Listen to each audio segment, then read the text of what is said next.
Get ready for your dictation. The dictation starts in 5, 4, 3, 2, 1. Now, coming back to the question of minorities, you will please find why this particular resolution has been so widely put in that it might include a religious minority as well, a linguistic minority as well, or an economic minority, as some honorable members rightly pointed out.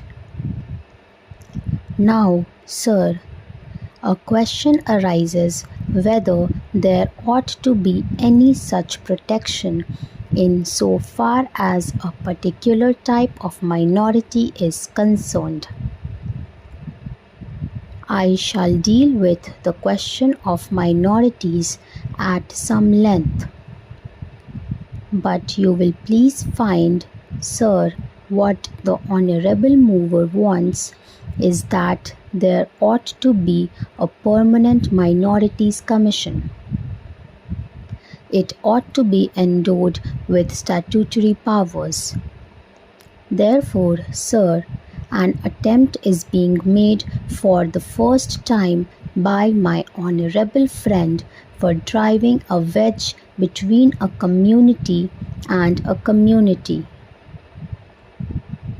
So far as the Constitution is concerned, as my honorable friend rightly pointed out, whenever the question of minorities arises, we have to be extremely careful. The Constitution is a very sacred document which has embodied all the different aspects of the common question of India's nationality. India is one in spite of different types of languages and religions. But in the midst of all these diversities, we have to develop a common nationality. Therefore, whenever we consider the question of the development of the nation and the interest of the nation, you cannot afford to think in terms either of religion or of language. It is true, sir, that there are different religions. It is also true that there are different languages. Therefore, a question arose, and the framers of the Constitution had to devise a constitution in the midst of the unity of India with certain diversities here and there. For that purpose, what they did was, they devised a common nationality for the whole of India, and in so far as religious minorities were concerned, they were given certain rights. I would not go into the details regarding the provisions of the fundamental rights regarding the practice of religion. Certain rights have been given to the religious minorities, and beyond that, it would not be proper to bring in the religious minorities for political rights. For that, we have to be extremely careful. I would also point out that while we have to develop a common nationality, the members of the Indian nation have to understand that we are one nation.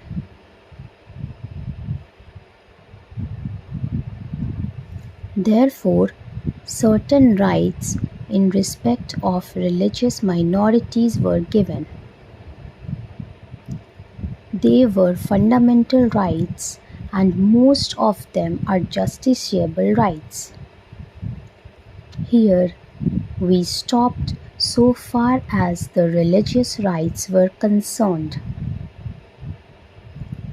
Then a question arose: what ought to be the attitude of not only the government but the society regarding the languages? It was true that there were certain interests of the regional languages. Now, these languages required to be developed, but they were not meant for dividing one man from the other.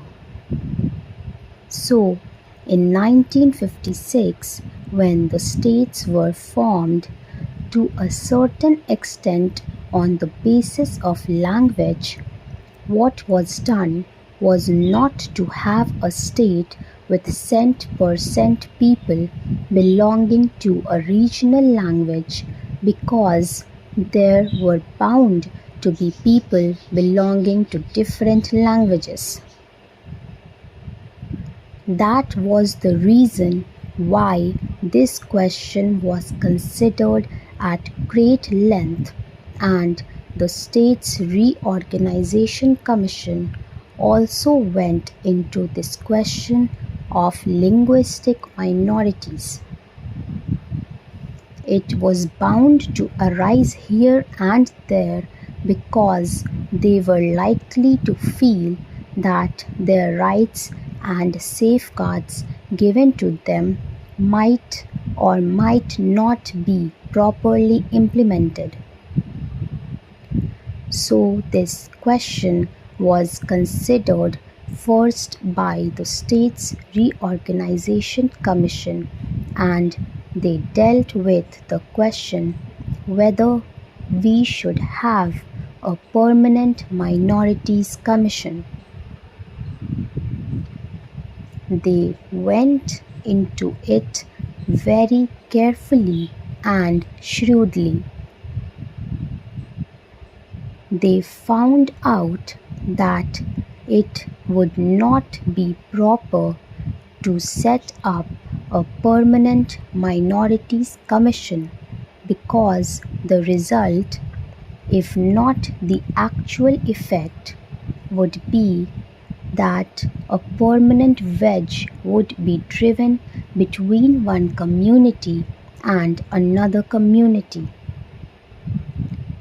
So far as language minorities were concerned, they had a right so far as their own languages were concerned. They had also an obligation to understand the language of the majority in the particular state. It is only by thus coming together that the members of the two language groups would come together and would harmoniously develop. But it was found at the time when the States Reorganization Commission had to consider this, that some machinery should be devised for safeguarding the rights of linguistic minorities only, and after full consideration, what was conceded was that only in respect of linguistic minorities certain rights should be extended and certain rights should be safeguarded, and an officer should be appointed by the President for making a report on the question whether these rights of the linguistic minorities are or are not properly safeguarded. That's all friends. Thank you so much for watching the video. Please like and subscribe and don't forget to share the video with your friends.